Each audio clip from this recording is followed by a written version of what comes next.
आज हम जो चैप्टर शुरू कर रहे हैं उसका नाम है रेसिडेंशियल स्टेटस, है ना। रेसिडेंशियल स्टेटस पढ़ाने से पहले एक थोड़ा सा बैकग्राउंड बता देता हूँ कि हमको पढ़ना क्या है ना। इनकम टैक्स में incidence of tax,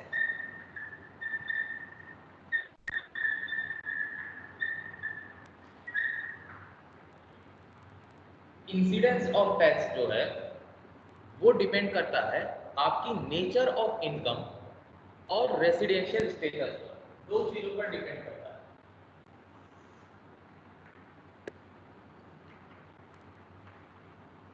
nature of income और दूसरा है रेसिडेंशियल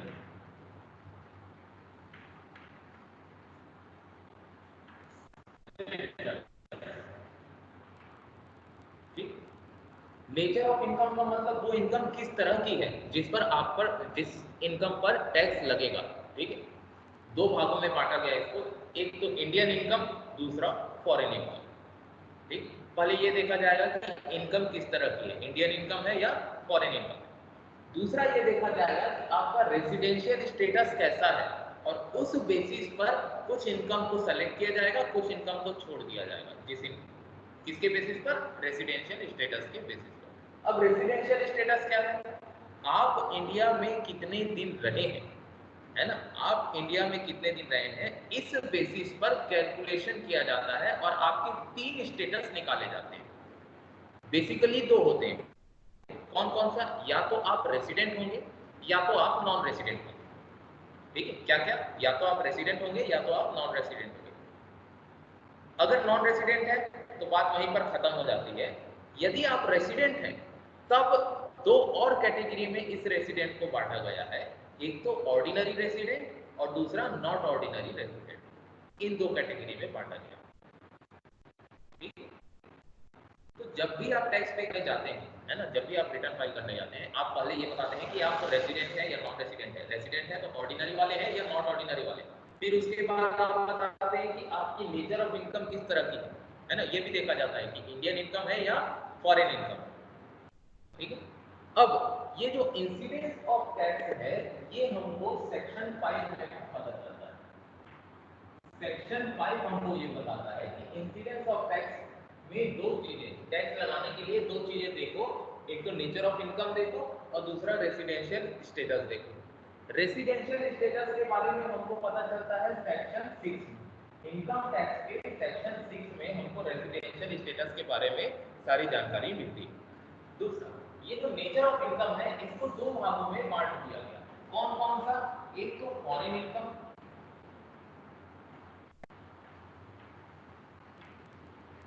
ठीक, दूसरा है Indian income.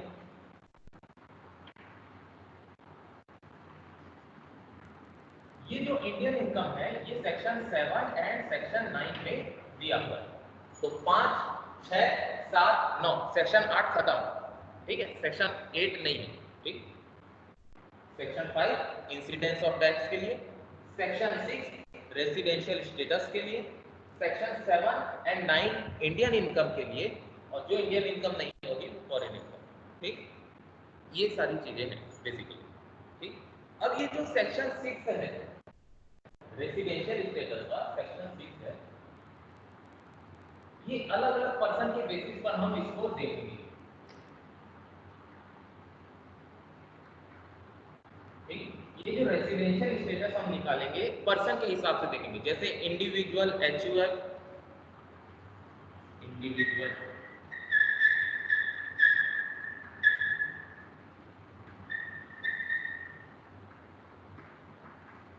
HUF, firm, AOP, पीओवाई,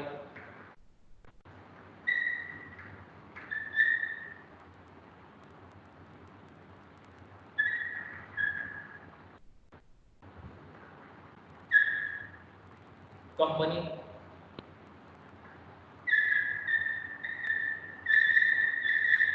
और अदर, जैसे लोकल अथॉरिटी और artificial judicial person.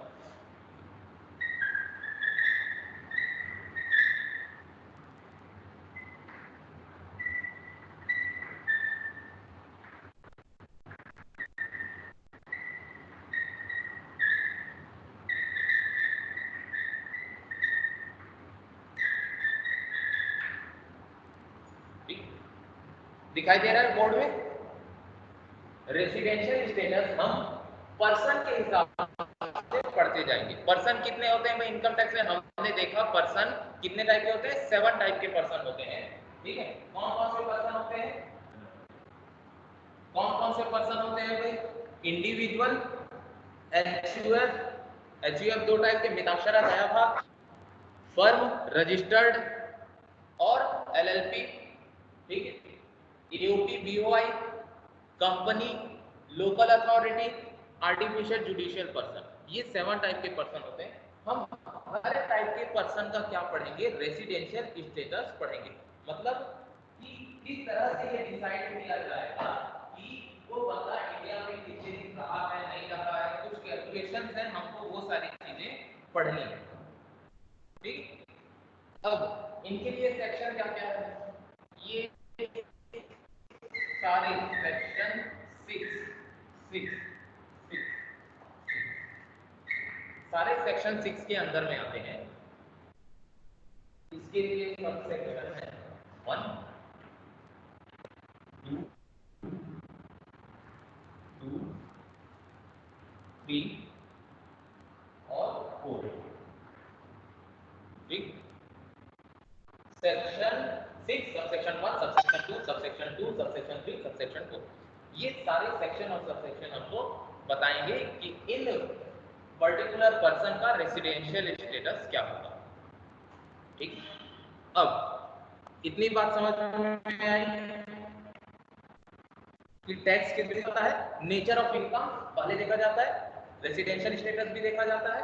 Residential status में हम ये देख लेंगे कि सामने वाला जो एसएससी आ रहा है इनकम टैक्स पे करने के लिए, वो इंडिविजुअल है, एचयूएफ है, फर्म है, कंपनी है, अदर पर्सन। इंडिविजुअल है तो अलग तरीके से उसके रेसिडेंशियल स्टेटस का कैलकुलेशन किया जाएगा, एचयूएफ है तो अलग तरीके से, firm, AOP, BOI, company, local authority, सबका अलग अलग तरीके से रेसिडेंशियल स्टेटस हम चेक करेंगे। अब ये रेसिडेंशियल स्टेटस क्या हर साल चेक करना पड़ेगा? हाँ, जिस भी प्रीवियस ईयर का आप टैक्स पे करने जाएंगे उस पर्टिकुलर प्रीवियस ईयर का आपका रेसिडेंशियल स्टेटस चेक किया जाएगा, हर साल चेक किया जाएगा।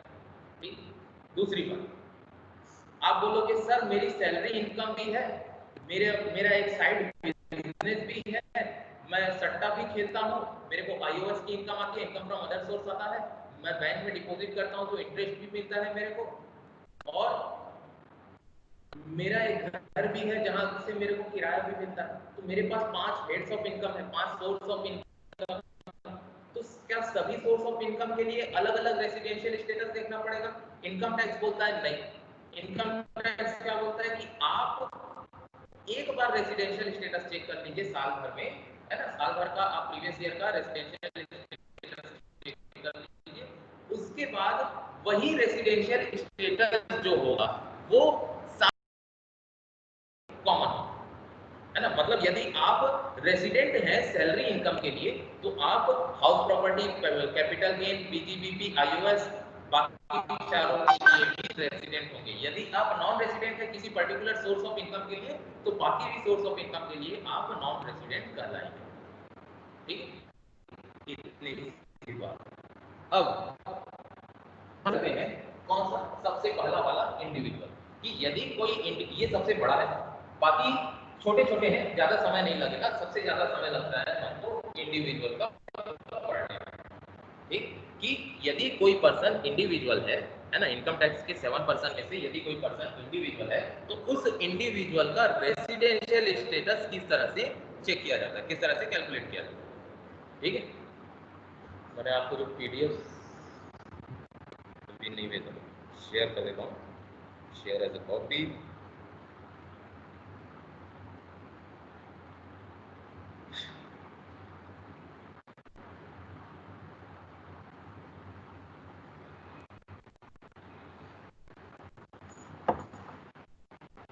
तब तक कि मैं नोट कर देता हूँ सर, देता हूँ।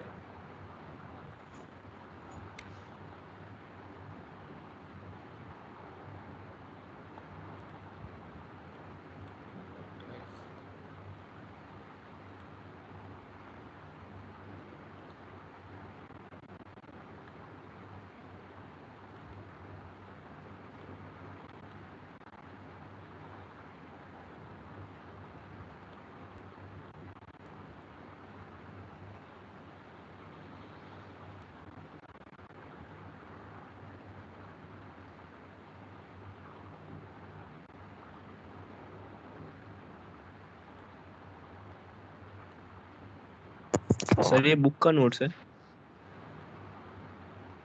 हाँ, अभी जो मैं भेजा तुरंत वो है बुक की पीडीएफ, ठीक है।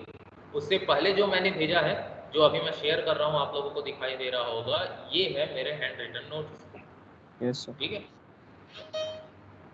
अब देखिए, यदि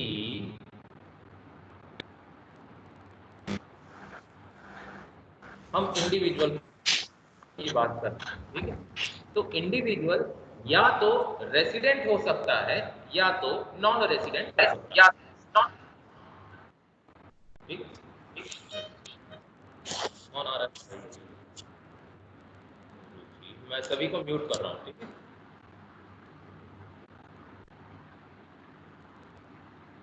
हाँ जी, या तो इंडिविजुअल रेसिडेंट हो सकता है या वही इंडिविजुअल क्या हो सकता है, नॉन रेसिडेंट हो सकता है, ठीक।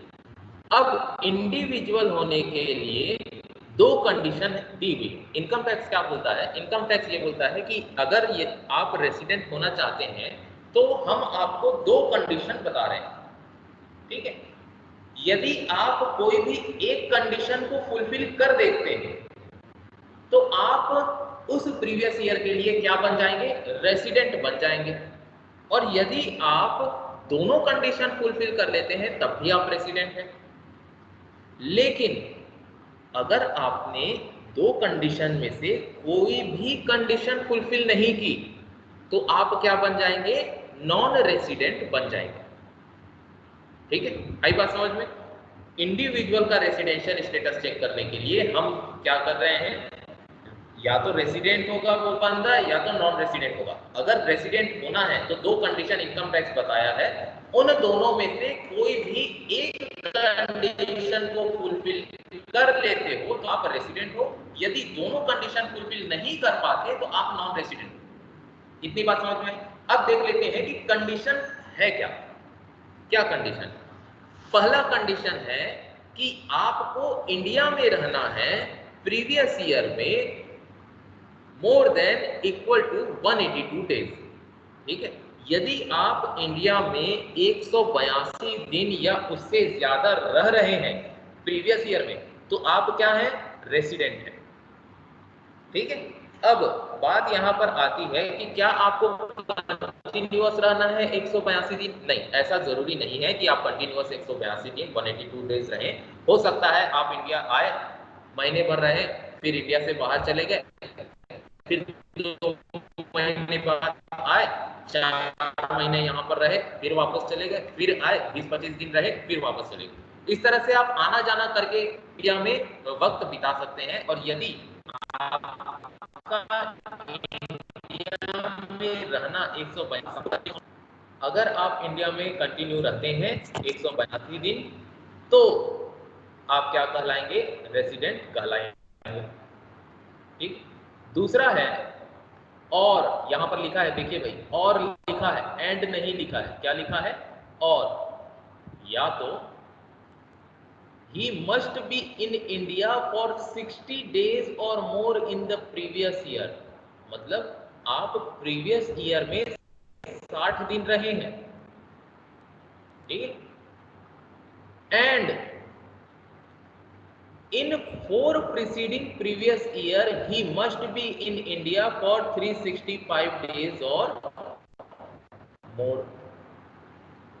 आप पिछले साल 182 दिन से कम रहे लेकिन कम से कम 60 दिन तो रहे।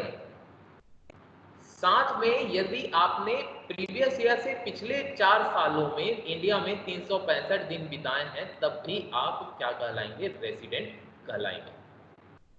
आई बात समझ में? सेकंड वाला पॉइंट समझ में आया या नहीं आया? सर एक बार रिपीट कर दीजिए।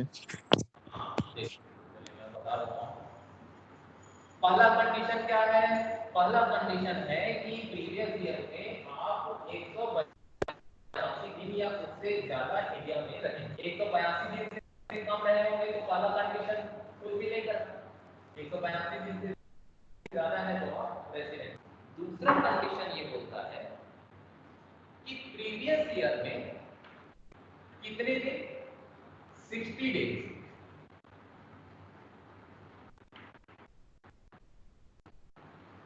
और 4 year preceding the relevant previous year में आप 365 डेज इंडिया में, मतलब समझ, प्रीवियस ईयर मान लीजिए अभी जो फाइनेंशियल असेसमेंट ईयर चल रहा है इसका प्रीवियस ईयर कौन सा होगा भाई? प्रीवियस ईयर होगा 1920, 2019-20। इस 2019-20 में मान लीजिए आप 60 दिन इंडिया में हैं, ठीक है, 60 डेज इंडिया में है। इससे 4 साल पहले, मतलब कौन कौन सा ईयर? 2018-19, 2017-18, 2016-17 और 2015-16। इन 4 प्रीवियस ईयर में यदि आप इंडिया में कुल मिलाकर 365 डेज भी रहे हैं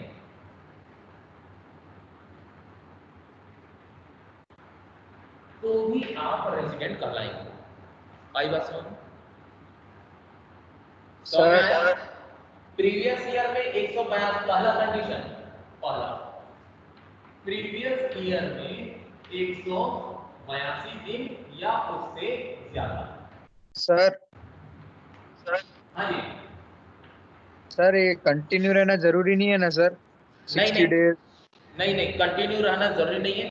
यहाँ भी 182 डेज में भी कंटिन्यू रहना जरूरी नहीं है। यहाँ 60 डेज और 365 डेज जहां भी डेज आ रहे हैं कंटिन्यू रहना जरूरी नहीं है। आप इंडिया के बाहर जाकर वापस आ रहे हैं चलेगा, ठीक है। कंटिन्यूटी नहीं बोला, इनकम टैक्स कहीं भी कंटिन्यू रहना है ऐसा नहीं बताया, ठीक है।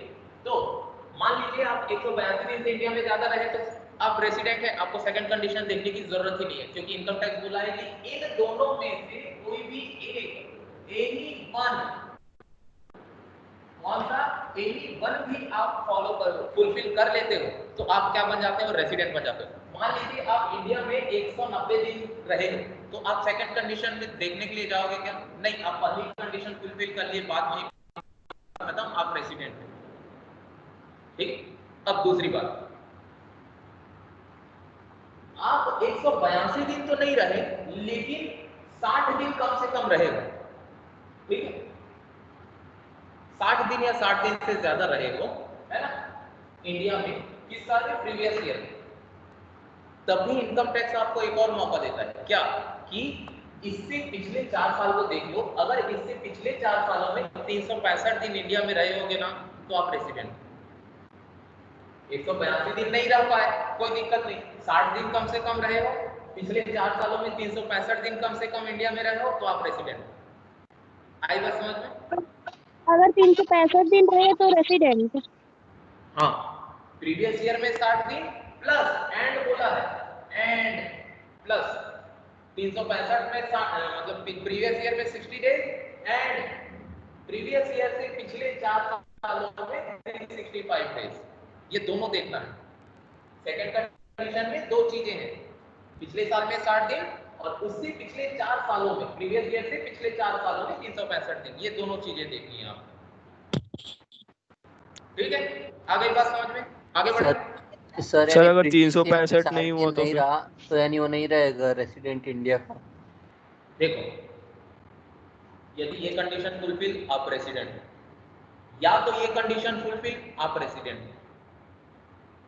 ये कंडीशन फुलफिल नहीं हुआ, ये देख लो, ये भी फुलफिल नहीं हुआ, ये भी फुलफिल नहीं हुआ तो आप क्या हो? नॉन रेसिडेंट हो। आप क्या हो?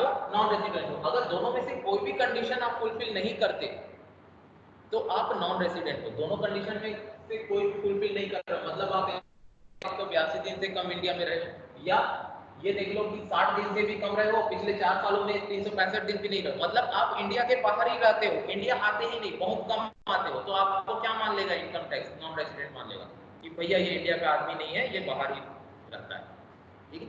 सिटीजनशिप की बात नहीं हो रही है यहाँ पर नागरिकता की बात नहीं हो रही है, यहाँ पर बात हो रही है कि आप इंडिया में कितने दिन रह रहे हो, ठीक है। तो ये दोनों कंडीशन यदि आप फुलफिल नहीं कर पाते तो आप नॉन रेसिडेंट है।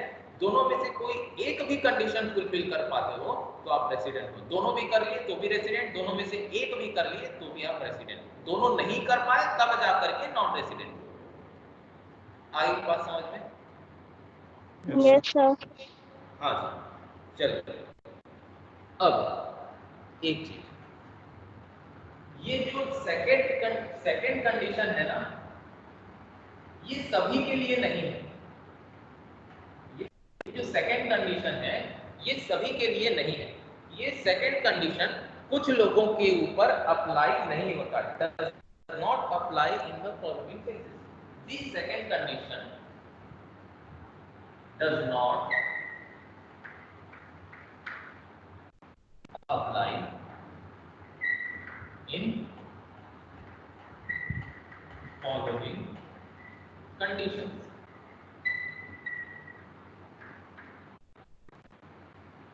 ठीक है, तीन कंडीशन बताई गई इनकम टैक्स कि ये तीन अगर कंडीशन होंगी तो ये 60 डेज और 365 डेज वाला आप मत नहीं देखोगे।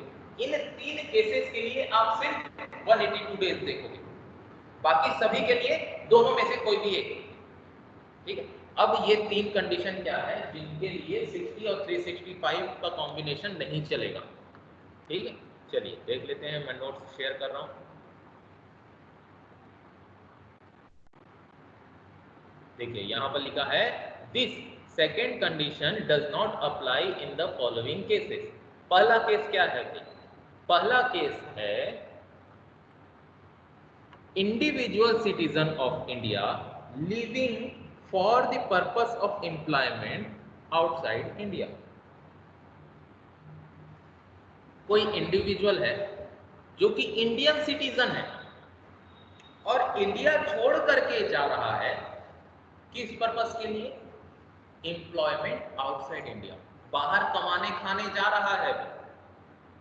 ठीक है, यहां पर सिर्फ अपना परिवार छोड़ के जा रहा है या जो भी करके जा रहा है, लेकिन इंडिया छोड़ करके जा रहा है एम्प्लॉयमेंट के लिए, नौकरी चाकरी करने के लिए विदेश जा रहा है। तो उस बंदे के लिए आप ये 60 और 365 डेज वाला नहीं देखोगे। उस बंदे के रेसिडेंशियल स्टेटस को चेक करने के लिए सिर्फ क्या देखोगे? 182 डेज देखोगे। ठीक है, दूसरा है individual citizen of India living India as a member of crew in Indian ship. पहली बात, इंडियन सिटीजन है और इंडिया का पानी जहाज है, इंडियन शिप, और वो उस शिप का मेंबर ऑफ क्रू है, क्रू मेंबर है। ठीक है, जहाज में क्रू मेंबर होते हैं, वही क्रू मेंबर यदि इंडियन सिटीजन है उसके लिए आप ये 60 और 365 नहीं देखोगे। उसके लिए सिर्फ और सिर्फ कौन सी कंडीशन लागू होगी? 182 डेज वाली कंडीशन लागू होगी। तीसरा है इंडिविजुअल सिटीजन ऑफ इंडिया और person of Indian origin comes on a visit to India. Indian citizen है, ठीक है, या पर्सन ऑफ इंडियन ओरिजिन है। पर्सन ऑफ इंडियन ओरिजिन का मतलब क्या होता है? पर्सन ऑफ इंडियन ओरिजिन का मतलब होता है कि उसके दादा परदादा कोई ना कोई इंडिया के होंगे। ठीक है, उन पर्सन्स को क्या कहते हैं हम?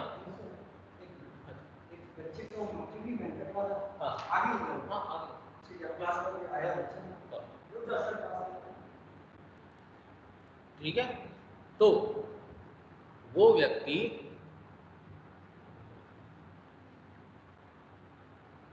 जो इंडियन सिटीजन है या ऐसा पर्सन है जो कि इंडियन ओरिजिन का हो। इंडियन ओरिजिन का मतलब इंडिया में पैदा नहीं हुआ है, ठीक है, इंडियन सिटीजन भी नहीं है, लेकिन उसके माता पिता या उसके दादा दादी ये सब क्या होंगे? इंडियन रहे होंगे, है ना, उनको कहते हैं हम इंडियन ओरिजिन के। और वो इंडिया में विजिट करने आए हैं तो उनका रेसिडेंशियल स्टेटस हम 182 डेज वाला ही देखेंगे, उसके लिए 60 और 365 डेज नहीं देखेंगे।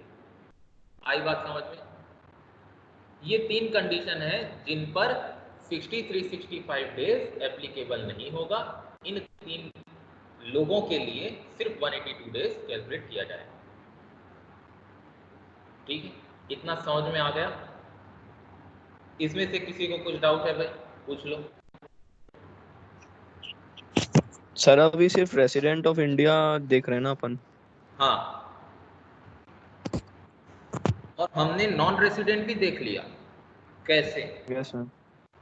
दोनों कंडीशन फुलफिल नहीं हुई तो आप क्या हो? Non non non resident, resident. है ना?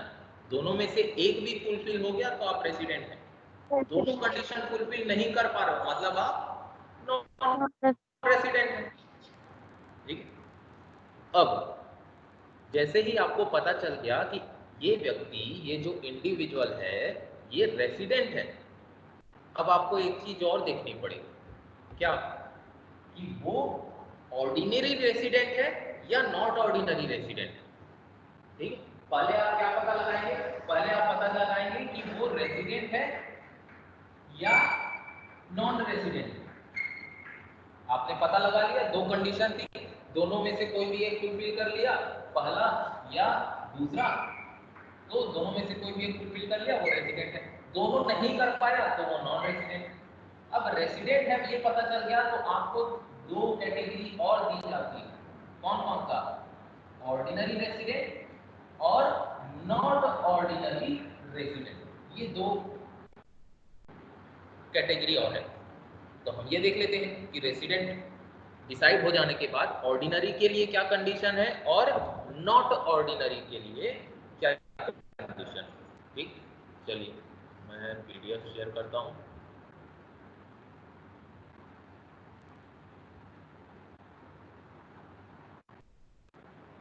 हाँ जी, जैसे ही आपको पता चल गया कि ये इंडिविजुअल क्या है, रेसिडेंट है। ठीक है, अब 2 कैटेगरी में और बांट दिया गया।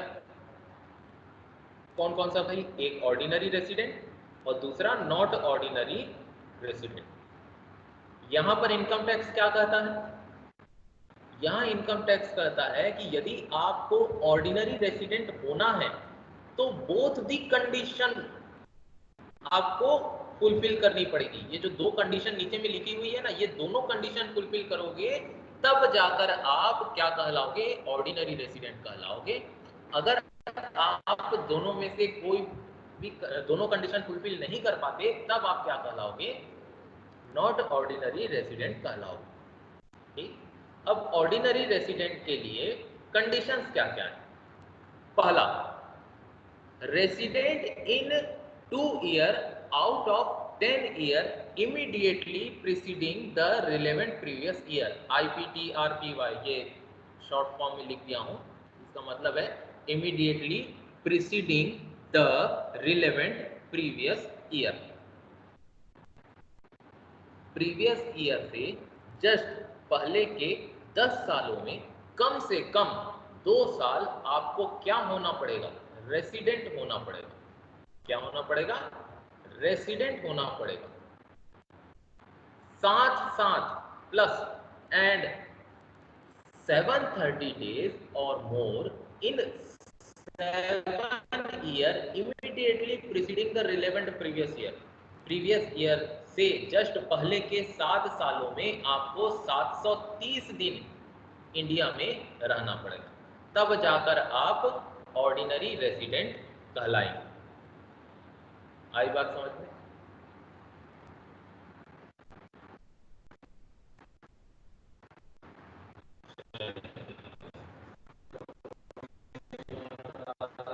ये समझ में आया है नहीं?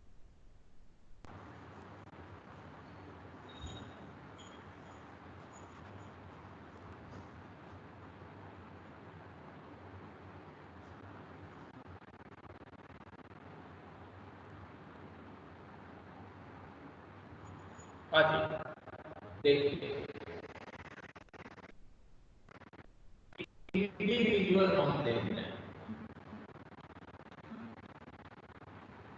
इंडिविजुअल या तो क्या होगा?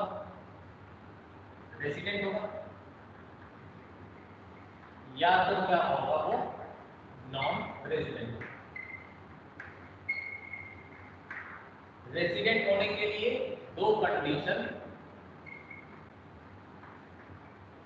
अगर वो एनी वन कोई भी एक कंडीशन को फुलफिल कर लेता है तो वो रेसिडेंट है। अगर दोनों कंडीशन को फुलफिल नहीं कर पाता है तो वो नॉन रेसिडेंट है। अब रेसिडेंट के बाद हमको क्या देखना है कि वो ऑर्डिनरी रेसिडेंट है, ऑर्डिनरी रेसिडेंट है या नॉट ऑर्डिनरी रेसिडेंट है, ओआर है या एनओआर है, नॉट ऑर्डिनरी रेसिडेंट है।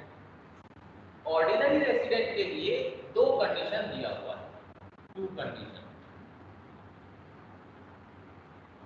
और दोनों को फुलफिल करना कंपलसरी है, बोथ कंडीशन।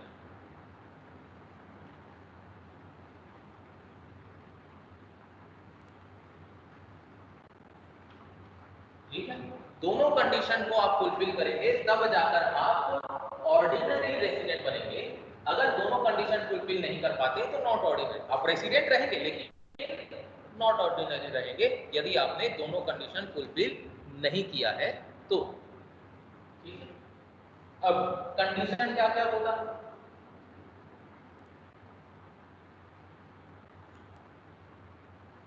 कम से कम मिनिमम 2 ईयर आपको क्या होना पड़ेगा, रेसिडेंट होना चाहिए। कितने सालों में, 10 सालों में। 10 year immediately preceding the relevant previous year। ठीक है, मतलब आप प्रीवियस ईयर 19-20 की बात कर रहे हैं। ठीक है,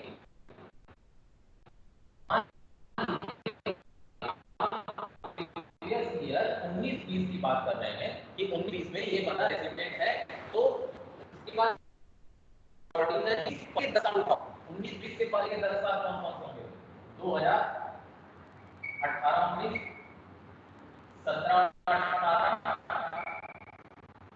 16-17, 15-16, 14-15, 13-14,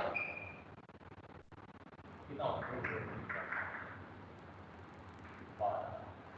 13, 11-12, ठीक है, 10-11, 9-10,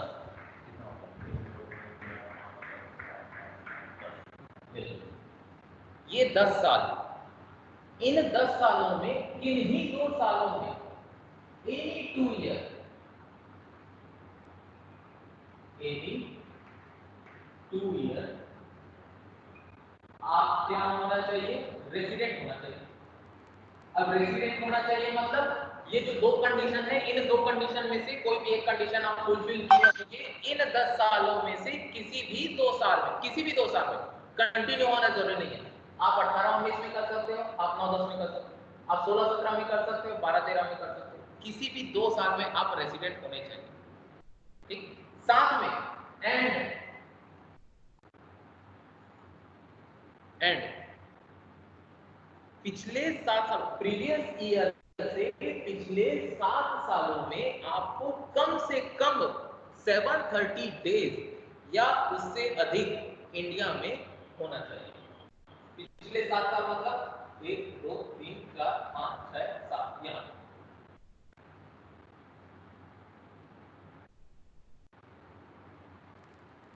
ये पिछले 7 सालों में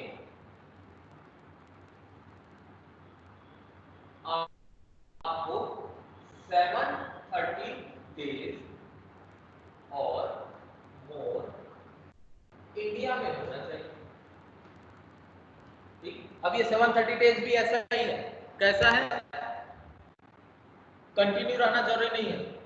इन 7 साल को मिला करके आपको 730 दिन कम से कम इंडिया में रहना है, तब जाकर आप क्या बनेंगे, ऑर्डिनरी रेसिडेंट बनेंगे। यदि आपने ये दोनों कंडीशन फुलफिल नहीं की तो आप क्या बन जाएंगे, not ordinary resident. If does not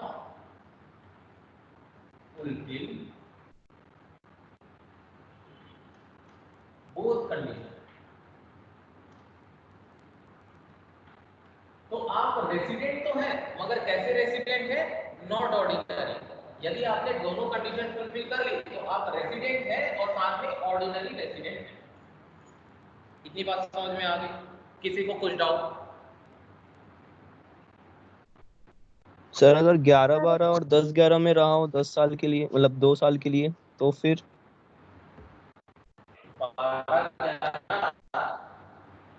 देखो ये 3 दिन कैसे भी जोड़ लो।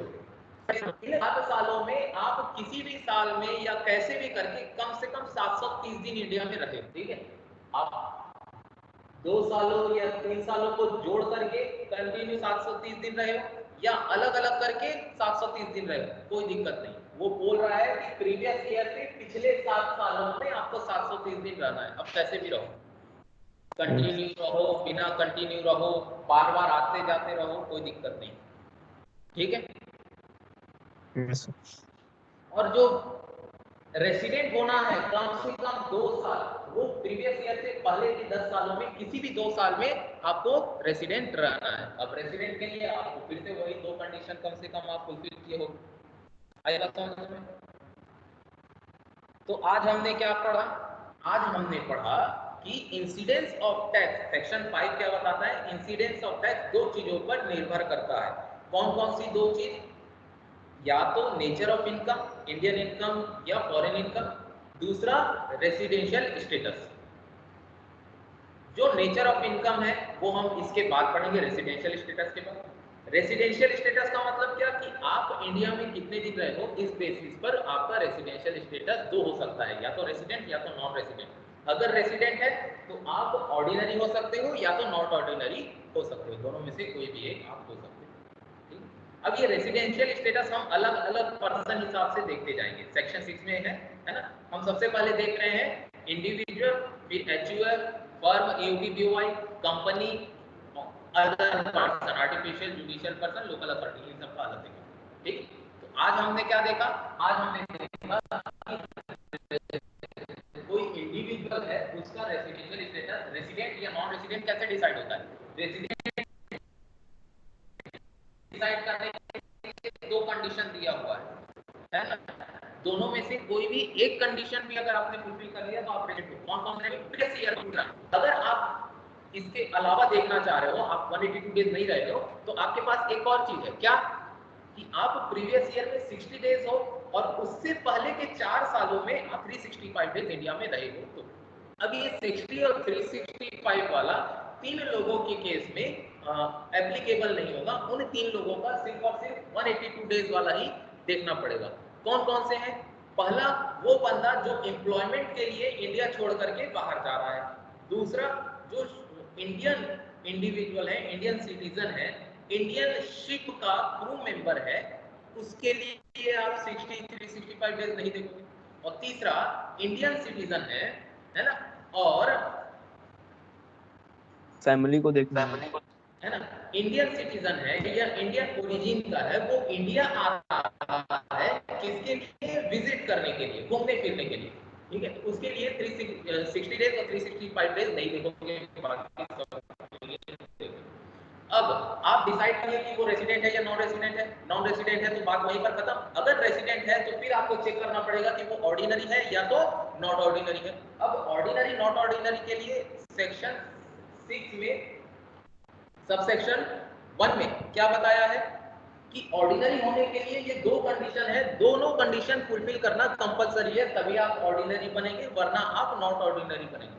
वो 2 कंपलसरी कंडीशंस क्या क्या है?